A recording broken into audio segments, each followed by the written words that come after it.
Well, it's no secret here on the world stage that NATO points the finger at Russia a lot in terms of aggression, and a lot of their drills throughout the years have been geared toward Russia. They have been on the doorstep of Russia for a long time. Now, NATO will deploy 45,000 troops to Northern Europe in what will be the alliance's largest defense exercise since the end of the Cold War.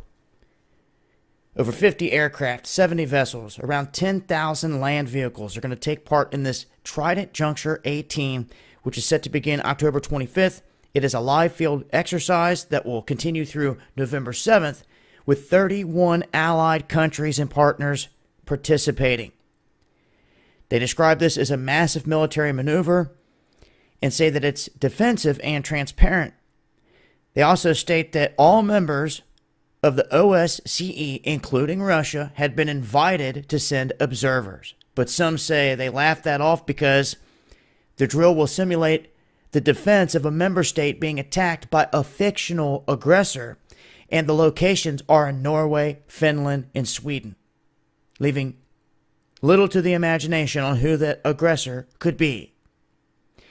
Now, observers have noted that the setting of this year's drill may have prompted different issues here in terms of the Arctic, because they're trying to gear up and fight a battle similar to what they would fight in the Arctic. Now, I've talked about Russia having dozens of icebreakers, the United States only having a handful. United States having a handful, other countries having less than that. It's going to take years before they get the next one operational. And when you have someone like Russia that's just crisscrossing through the Arctic because they have all these icebreakers, they can get their ships anywhere they want to go. The United States is moving a lot slower in terms of that. Yeah, big bad America with all of its technology, its arsenal, and its equipment, but when it comes to icebreakers and getting through the ice, we don't have that many. Bottom line. So there's different factors that pop up here on the world stage all the time that could make one country susceptible to what another country is doing, no matter how people want to view it. Now, of course, if someone's living within a country, a particular country, they're probably going to view that country as being unstoppable, unbreakable. And that's not good. You need to always have your eyes open to any possibility of someone trying to come through and take you out. In this instance, NATO on the doorstep of Russia. It's pretty obvious all this is geared toward Russia.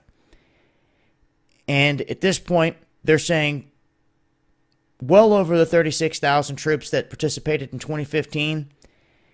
And they're actually giving some of these troops money to go and buy warmer gear at the stores to prepare for fighting in colder weather. But they've been mounted up on the doorstep of Russia for years. The fact that they're going to be doing live drills right there in fields that go right up to the border of Russia is something to pay attention to, because they're basically just planning for what they're going to do once they get across that border. Same type of environment.